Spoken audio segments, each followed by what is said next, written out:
आंदोलन। तो बिजोलिया का पुराना नाम क्या है? तो इसका सही उत्तर होगा विजया वैली। और मित्रों, अब आगे हम बात करें, राणा सांगा ने अशोक परमार को ऊपरमाल यानी उत्तमादी की जागीर दी थी और इस जागीर का प्रमुख केंद्र बिजोलिया था। और मित्रों, अशोक परमार ने खानवा के युद्ध में राणा सांगा का या फिर खानवा के युद्ध में भाग लेने के कारण राणा सांगा ने जो ऊपरमाल की जागीर थी वह अशोक परमार को दी थी। अब आगे हम बात करें, बिजोलिया मेवाड़ रियासत का प्रथम श्रेणी का ठिकाना था। अब आपसे कूट भाषा का ये प्रश्न बनेगा, यानी प्रश्न जो बनेगा तो इसमें पहला कथन ये दे दी कि बिजोलिया मेवाड़ रियासत का प्रथम श्रेणी का ठिकाना था और बिजोलिया वर्तमान भीलवाड़ा जिले में स्थित है। अब ये कारण कथन देकर के भी आपसे प्रश्न पूछा जा सकता है, या फिर 4 या 3 कथन देंगे और फिर पूछेंगे इनमें से कौन सा असंगत है। तो इस प्रकार जो भी ये कथन दिए गए हैं उनको अच्छे से याद रखिएगा। और मित्रों, बात करें किसान आंदोलन के प्रमुख कारण, यानी बिजोलिया जो किसान आंदोलन है इसके प्रमुख कारण क्या थे? तो मित्रों, सबसे पहली बात कि यहाँ पर किसानों से 84 प्रकार के कर लिए जाते थे। तो एक कथन कारण का प्रश्न या फिर असंगत वाला जो प्रश्न है वो ये भी बन सकता है कि यहाँ पर 84 प्रकार के कर लिए जाते थे, अधिक भू राजस्व था, लाटा और कुंता जो प्रथा थी वह भी यहाँ पर प्रचलित थी। दूसरा कारण रहा चंवरी कर, और सबसे जो महत्वपूर्ण कारक रहा तलवार बंधाई कर। अब मित्रों, आगे हम बात करें, यानी कृष्ण सिंह ने 1903 में लड़कियों की शादी पर चंवरी कर लगाया था और ये चंवरी कर 5 रुपये, और कई पुस्तकों में ये 13 रुपये भी मिलता है। तो यानी जो बिजोलिया के ठिकानेदार थे कृष्ण सिंह, उन्होंने 1903 में लड़कियों की शादी पर चंवरी कर लगा दिया था। आगे हम बात करें, तलवार बंधाई कर नए सामंत द्वारा राजा को दिया जाता था, लेकिन 1906 में पृथ्वी सिंह ने यह कर जनता पर लगा दिया था। अब आपसे यह प्रश्न पूछा जाए कि तलवार बंधाई कर शुरुआत किसने की? तो 1906 में पृथ्वी सिंह ने। अब आगे हम बात करें, बिजोलिया के किसानों में धाकड़ जाति के लोग अधिक थे। ये प्रश्न आया हुआ भी है कि बिजोलिया जो किसान आंदोलन था या फिर बिजोलिया जो आंदोलन स्थान है या बिजोलिया किसान आंदोलन में सर्वाधिक संख्या किस जाति के किसानों की थी? तो धाकड़ जाति के किसानों की। अब बिजोलिया किसान आंदोलन कितने चरणों में हुआ? तो ये 3 चरणों में पूर्ण हुआ था कि बिजोलिया किसान आंदोलन ये 3 चरणों में संचालित रहा। अब ये 3 चरण कौन कौन से थे? प्रथम चरण की अगर बात करें तो 1897 से लेकर ये 1916 तक रहा, और मित्रों इसका नेतृत्व साधु सीताराम दास ने किया। और द्वितीय चरण की बात करें तो ये 1916 से लेकर 1923 तक रहा और इसका नेतृत्व विजय सिंह पथिक ने किया। और तृतीय चरण की अगर बात करें तो ये 1923 से 1941 तक रहा और इसका नेतृत्व माणिक्यलाल वर्मा, हरिभाऊ उपाध्याय, जमनालाल बजाज और रामनारायण चौधरी ने किया था। तो मित्रों, एक तो ये चरणों के ये भी तिथि याद रखिएगा कि कब से कब तक रहा, प्रथम चरण का नेतृत्व किसने किया, द्वितीय चरण का नेतृत्व किसने किया, तो ये सारी बातें याद रखिएगा। अब आगे हम पढ़े प्रथम चरण के विषय में कि प्रथम चरण में कौन कौन सी गतिविधियां हुई। तो प्रथम चरण जो 1897 से 1916 तक रहा, और मित्रों धाकड़ जातीय किसानों द्वारा यह आंदोलन किया गया था। इसकी चर्चा हमने पहले भी कर ली कि बिजोलिया किसान आंदोलन में सर्वाधिक संख्या धाकड़ जाति के किसानों की थी और यह आंदोलन गिरधरपुरा नामक गांव से प्रारंभ हुआ था। तो ये भी बात आप याद रखिएगा कि बिजोलिया किसान आंदोलन की शुरुआत किस गांव से हुई? तो गिरधरपुरा या गिरधारीपुरा गांव से। और मित्रों साधु सीताराम दास के कहने पर नानाजी पटेल व ठाकरी पटेल को मेवाड़ महाराणा फतेह सिंह के पास शिकायत के लिए उदयपुर भेजा गया था।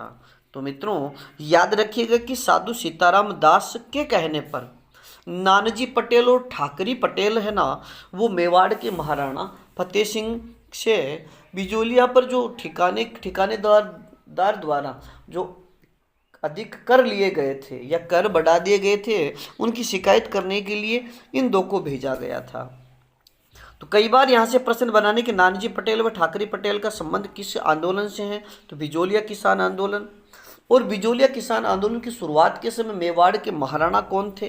तो फतेह सिंह। आगे हम बात करें, महाराणा ने हामिद नामक अधिकारी को जांच के लिए भेजा था कि मेवाड़ महाराणा फतेह सिंह ने बिजोलिया किसान आंदोलन की जांच हेतु किसे भेजा? तो ये हामिद नामक एक अधिकारी को भेजा था। प्रथम चरण में किसानों को अधिक सफलता प्राप्त नहीं हुई। अब आगे बात करें तो स्थानीय नेताओं द्वारा आंदोलन ये चलाया गया था, और स्थानीय जो नेता थे, ये प्रमुख नेता कौन कौन थे? तो प्रेमचंद भील, ब्रह्मदेव और फतेह करण चारण ये प्रमुख स्थानीय नेता थे, और इनके द्वारा ही ये आंदोलन चलाया गया था। आगे बात करें तो 1915 में पृथ्वी सिंह ने साधु सीताराम दास व इसके सहयोगी फतेह करण चारण व ब्रह्मदेव को बिजोलिया से निष्कासित कर दिया था। यानी 1915 में जो बिजोलिया के ठिकानेदार थे पृथ्वी सिंह, उन्होंने एक तो साधु सीताराम दास को, एक फतेह करण चारण और ब्रह्मदेव को बिजोलिया ठिकाने से निष्कासित कर दिया था। अब आगे हम बात करें द्वितीय चरण की, कि बिजोलिया किसान आंदोलन का जो दूसरा चरण था, जो 1916 से 1923 तक रहा, की प्रमुख गतिविधियों के विषय में। तो विजय सिंह पथिक तथा माणिक्यलाल वर्मा इस आंदोलन से जुड़े, कि 1916 से 1923 के बीच में सबसे पहले विजय सिंह पथिक, फिर विजय सिंह पथिक के बाद में माणिक्यलाल वर्मा इस आंदोलन से जुड़े थे। आगे हम बात करें तो विजय सिंह पथिक ने 1917 में बेरीसाल नामक गांव में हरियाली अमावस्या के दिन ऊपरमाल पंच बोर्ड की स्थापना की, तथा मन्ना पटेल को इसका अध्यक्ष बनाया गया था। तो सबसे पहले तो आप याद रखिएगा कि ऊपरमाल पंच बोर्ड की स्थापना कब की गई? 1917 में। किसके द्वारा? विजय सिंह पथिक के द्वारा। कहाँ पर की गई? तो बेरीसाल नामक गांव में। और ऊपरमाल पंच बोर्ड जो बना था, इसके प्रथम अध्यक्ष कौन किसे बनाया गया? तो ये मन्ना पटेल को इसका प्रथम अध्यक्ष बनाया गया था। और अगर तिथि की बात करें तो इस दिन हरियाली अमावस्या थी। आगे हम बात करें, विजय सिंह पथिक ने ऊपरमाल सेवा समिति का गठन किया तथा ऊपरमाल का डंका नाम से एक पत्र प्रकाशित किया था। तो आप ये याद रखिएगा कि ऊपरमाल का डंका पत्र किसके द्वारा प्रकाशित किया गया? तो विजय सिंह पथिक के द्वारा। और मित्रों, बिजोलिया किसान आंदोलन को लोकप्रिय व प्रचलित करने वाले समाचार पत्रों की अगर बात की जाए तो सबसे पहले स्थान पर प्रताप और दूसरा है ऊपरमाल का डंका। आगे हम चर्चा करें, मेवाड़ रियासत ने 1916 में बिंदुलाल भट्टाचार्य आयोग बनाया था, कि मेवाड़ रियासत ने 1919 में बिजोलिया के जो किसान थे उनकी शिकायतों पर मेवाड़ रियासत के द्वारा 1919 में बिंदुलाल भट्टाचार्य आयोग बनाया गया।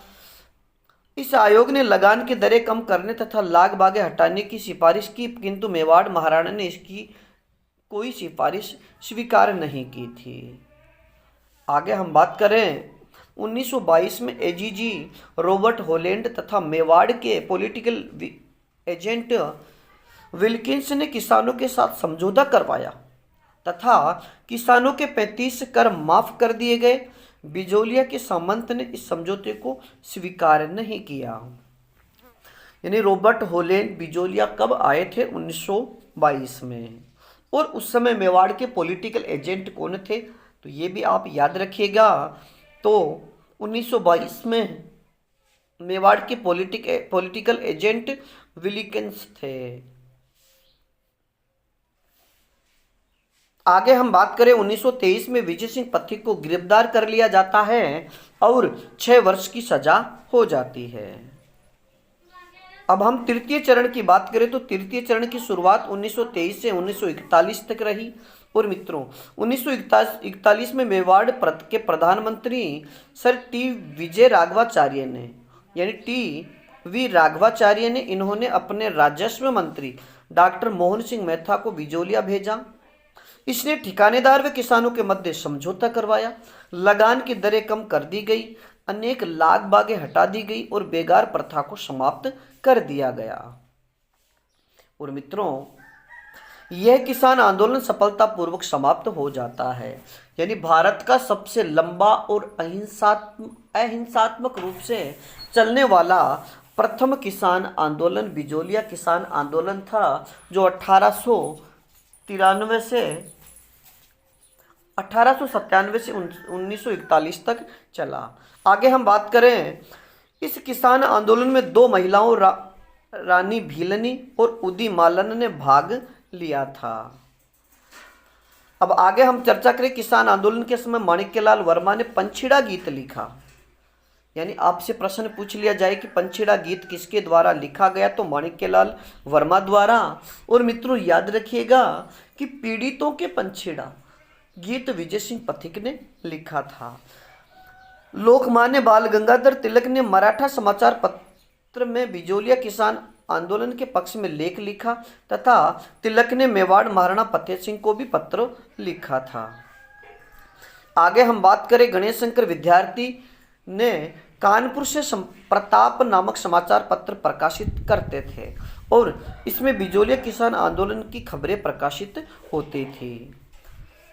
अगले तथ्य की बात करें तो विजय सिंह पथिक ने गणेश शंकर विद्यार्थी को चांदी की राखी भेजी थी। और मित्रों, प्रेमचंद का रंगभूमि उपन्यास बिजोलिया किसान आंदोलन पर आधारित उपन्यास है। अब मित्रों, हम पहला आंदोलन है बेंगू किसान आंदोलन। और मित्रों, बेंगू किसान आंदोलन जो चित्तौड़गढ़ में स्थित है, ये 1921 से 1924 तक चला था। तो इसके विषय में सविस्तृत जानकारी प्राप्त करते हुए हम बात करें कि बेंगू मेवाड़ रियासत का प्रथम श्रेणी का ठिकाना था। यानी जो बेंगू है यह मेवाड़ रियासत का प्रथम श्रेणी का ठिकाना था। और वर्तमान स्थिति की बात करें तो यह वर्तमान चित्तौड़गढ़ जिले में स्थित है। और मित्रों, सबसे प्रमुख बात हम करें तो यहाँ पर धाकड़ किसान यानी धाकड़ जाति के किसानों द्वारा यह आंदोलन किया गया था। मित्रों, कथन कारण वाले प्रश्न पूछे जाए या असंगत वाले प्रश्न पूछे जाए, अगर आपने ये पूरी थ्योरी जो पढ़ ली तो आपका किसान आंदोलन से संबंधित प्रश्न गलत नहीं होगा। तो बेंगू किसान आंदोलन में यानी धाकड़ जाति के किसानों के द्वारा यह आंदोलन किया गया था। अब हम आगे बात करें कि जो बेंगू किसान आंदोलन था इसके नेतृत्व किसने किया, तो रामनारायण चौधरी ने। आगे हम चर्चा करें 1921 में मैनाल भीलवाड़ा यानी मैनाल भीलवाड़ा में उस समय की स्थिति की बात करें तो नामक स्थान से यह आंदोलन प्रारंभ किया गया। और मित्रों, आगे हम चर्चा करें कि 1923 में बेंगू के सामंत अनूप सिंह ने किसानों से समझौता कर लिया था, लेकिन मेवाड़ रियासत ने इसे मानने से इनकार कर दिया और इसे बोल्शेविक समझौता कहा गया। क्यों कि बेंगू के जो सामंत थे अनूप सिंह और किसानों के मध्य जो समझौता हुआ था 1923 ईस्वी में, उसे बोल्शेविक समझौता कहा गया। अब आगे हम बात करें इससे संबंधित अन्य तथ्यों की कि मेवाड़ महाराणा ने ट्रेंच को जांच करने के लिए यहाँ पर भेजा था कि बेंगू किसान आंदोलन की जांच करने हेतु किस आयोग की स्थापना की गई, या मेवाड़ महाराणा ने बेंगू किसान आंदोलन की जांच करने हेतु किसे भेजा था, तो मिस्टर ट्रेंच को। अब मित्रों आगे बात करें कि 13 जुलाई 1923 को गोविंदपुरा गांव में किसानों की सभा पर ट्रेंच ने फायरिंग कर दी थी। यानी बेंगू किसान की जांच है तो मिस्टर ट्रेंच को यहाँ भेजा गया, लेकिन 13 जुलाई 1923 को गोविंदपुरा में किसानों की शांतिपूर्ण सभा चल रही थी और उस शांतिपूर्ण सभा पर मिस्टर ट्रेंच ने फायरिंग कर दी, जिससे रूपाजी और कृपाजी नामक दो धाकड़ किसान शहीद हो गए थे। और कई बार ये प्रश्न ऐसे भी पूछा जाता है कि रूपाजी और कृपाजी का संबंध किस किसान आंदोलन से है, तो रूपाजी कृपाजी का संबंध बेंगू किसान आंदोलन से है।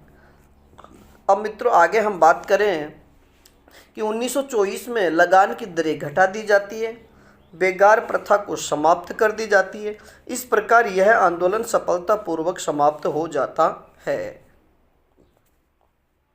अब आगे हम बात करें अगले किसान आंदोलन की, और जो अगला किसान आंदोलन है उसका नाम है बूंदी या बरड़ किसान आंदोलन। और मित्रों, बूंदी और जो आंदोलन है ये 1923 से 1943 तक चला था। अब सबसे पहले बात करें इससे संबंधित महत्वपूर्ण तथ्यों की कि बूंदी किसान आंदोलन में गुर्जर किसानों की संख्या अधिक थी।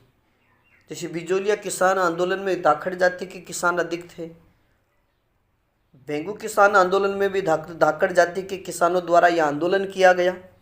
लेकिन बूंदी जो किसान आंदोलन है इसमें गुर्जर जाति के किसान अधिक थे। और बूंदी किसान आंदोलन का नेतृत्व की अगर चर्चा करें तो पंडित नैनूराम शर्मा ने इस आंदोलन का नेतृत्व किया। और मित्रों, पंडित नैनूराम शर्मा राजस्थान सेवा संघ के अध्यक्ष थे। अब हम बात करें, इसी आंदोलन से संबंधित एक घटना हुई जिसे डाबी हत्याकांड कहा जाता है। कि डाबी हत्याकांड कब हुआ? तो 2 अप्रैल 1923 को। मित्रों याद रखिएगा कि 2 अप्रैल 1923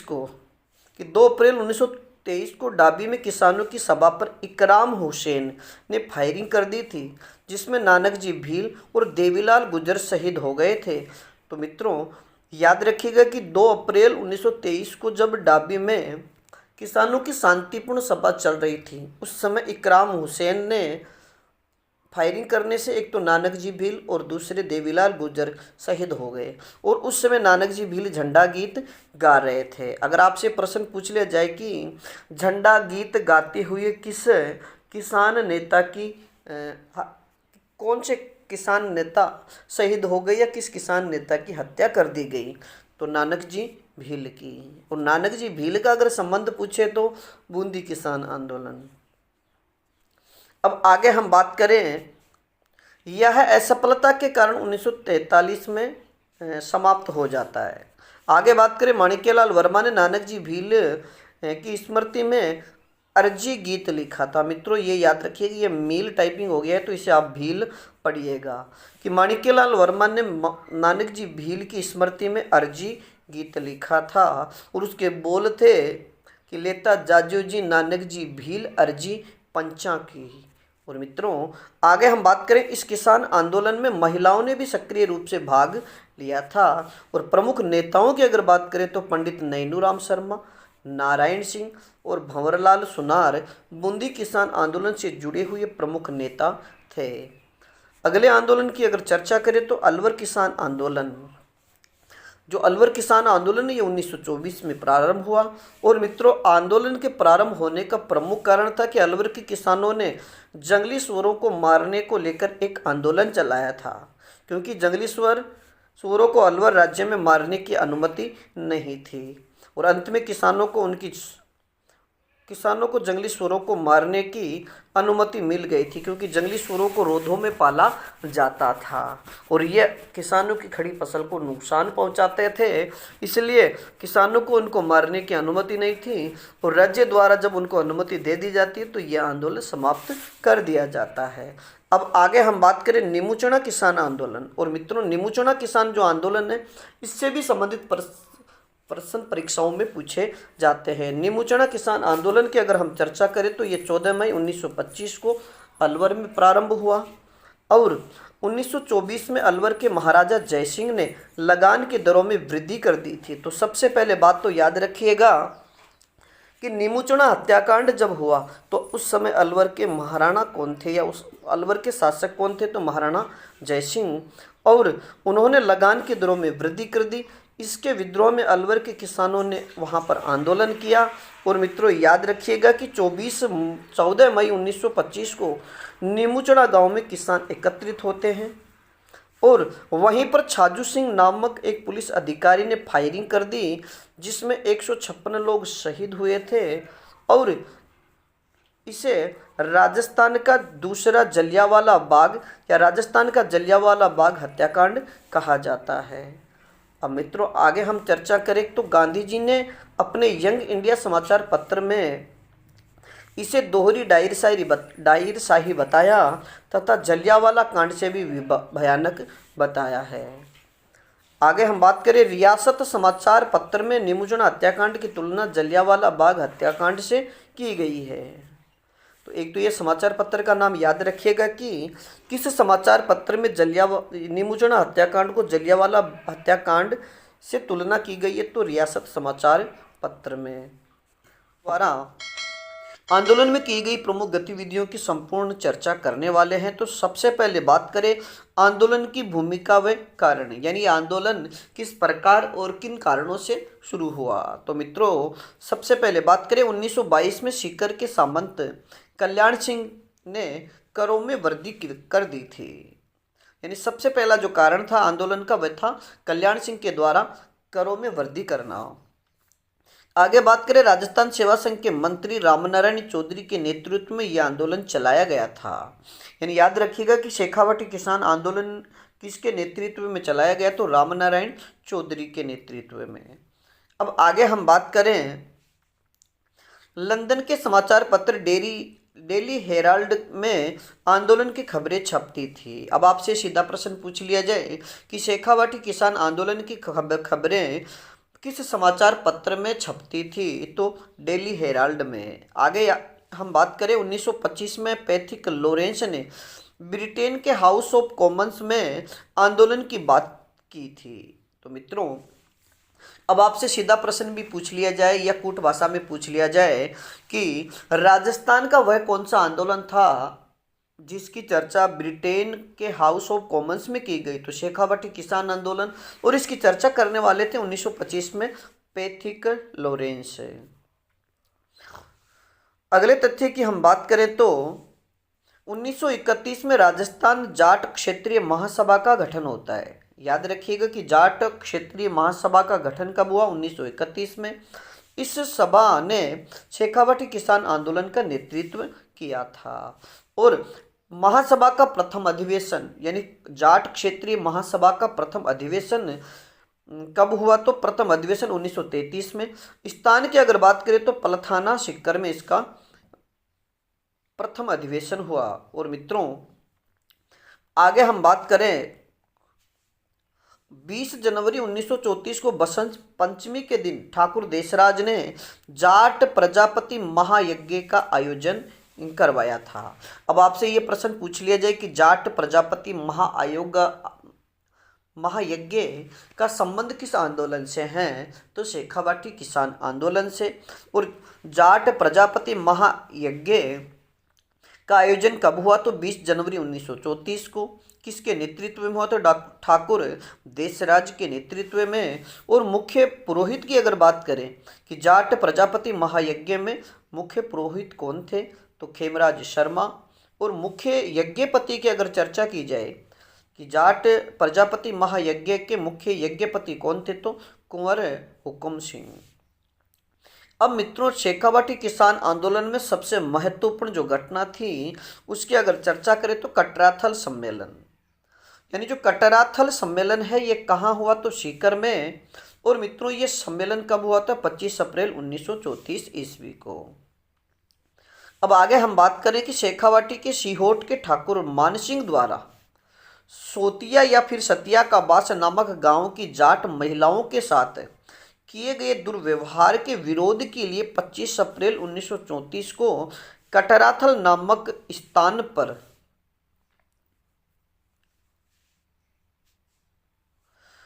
किशोरी देवी, श्रीमती किशोरी देवी, जो हरलाल सिंह खर्रा की पत्नी थी, के नेतृत्व में एक विशाल महिला सम्मेलन का आयोजन किया गया था। तो मित्रों, कटराथल महासम्मेलन हुआ या महिला सम्मेलन हुआ, ये कब हुआ था, 25 अप्रैल 1934 को।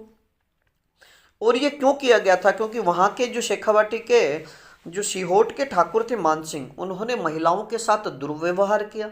उस दुर्व्यवहार के विरोध में महिलाओं ने लगभग 10,000 महिलाओं ने, इसमें लिखा भी है कि जिसमें लगभग 10,000 जाट महिलाओं ने भाग लिया था।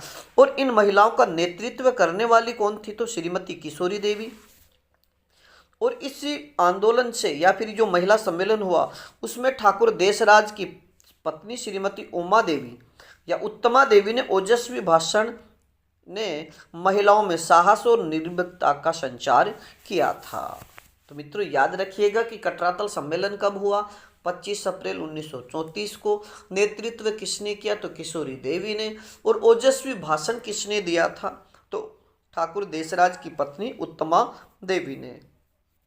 अब शेखावाटी आंदोलन से जुड़े हुए महत्वपूर्ण घटना की अगर हम बात करें तो जयसिंहपुरा हत्याकांड। और जयसिंहपुरा हत्याकांड ये कहाँ हुआ, तो झुंझुनू में।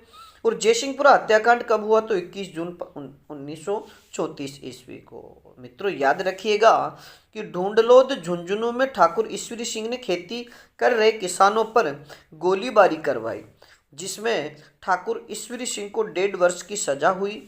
और याद रखिएगा कि यह प्रथम हत्याकांड था जिसमें किसानों के हत्यारों को सजा मिली थी। यानी जयसिंहपुरा हत्याकांड की घटना ही एकमात्र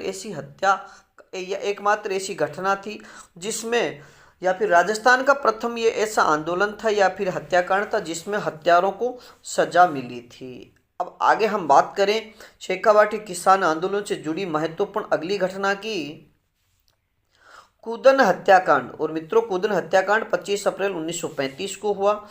और याद रखिएगा कि धापी देवी के उत्साहित करने पर किसानों ने टैक्स देने से मना कर दिया था। और आगे फिर कैप्टन वेब ने वहां पर फायरिंग कर दी, जिससे 4 किसान चेतराम, टीकराम, तुल्हाराम और आसाराम शहीद हो गए थे। यानी कूदन गांव जो हत्याकांड है ये कब हुआ था? 25 अप्रैल 1935 को। और यहाँ पर गोलीबारी किसने की थी? तो कैप्टन वेब ने। और कैप्टन वेब के द्वारा जो फायरिंग की गई इसमें कूदन गांव के 4 किसान शहीद हो गए, जिनमें चेतराम, टीकराम, तुल्हाराम और आसाराम थे। अब आगे हम इससे जुड़ी हुई तथ्यों की ओर बात करें तो इस हत्याकांड की चर्चा ब्रिटेन के हाउस ऑफ कॉमन्स में भी हुई थी। और मित्रों, रामनारायण चौधरी लंदन के डेली हेराल्ड समाचार पत्र में इस आंदोलन से संबंधित लेख लिखते थे। इस कारण शेखावाटी की समस्या इंग्लैंड के हाउस ऑफ कॉमन्स, यानी जिसे निम्न सदन भी कहते हैं, में की गई। और यह मामला हाउस ऑफ कॉमन्स में मिस्टर लॉरेंस ने उठाया था। आगे हम बात करें इससे जुड़ी हुई अन्य तथ्य की कि ये जयपुर महाराजा मानसिंह द्वितीय जो 1922 से 19 जिनका कार्यकाल 1922 से 1949 तक रहा, पर दबाव पड़ा तो उन्होंने आंदोलन की खबर तो ली, लेकिन कोई फायदा नहीं हुआ। तो मित्रों, आज के लिए इतना ही। बाकी फिर मिलेंगे एक नए टॉपिक के साथ। तब तक आप अपने अध्ययन में जुटे रहिएगा। और अपनी पाठशाला बाय बीएन सर चैनल पर नए हो तो हमारे चैनल को लाइक, सब्सक्राइब और अपने मित्रों तक शेयर जरूर कीजिएगा। धन्यवाद।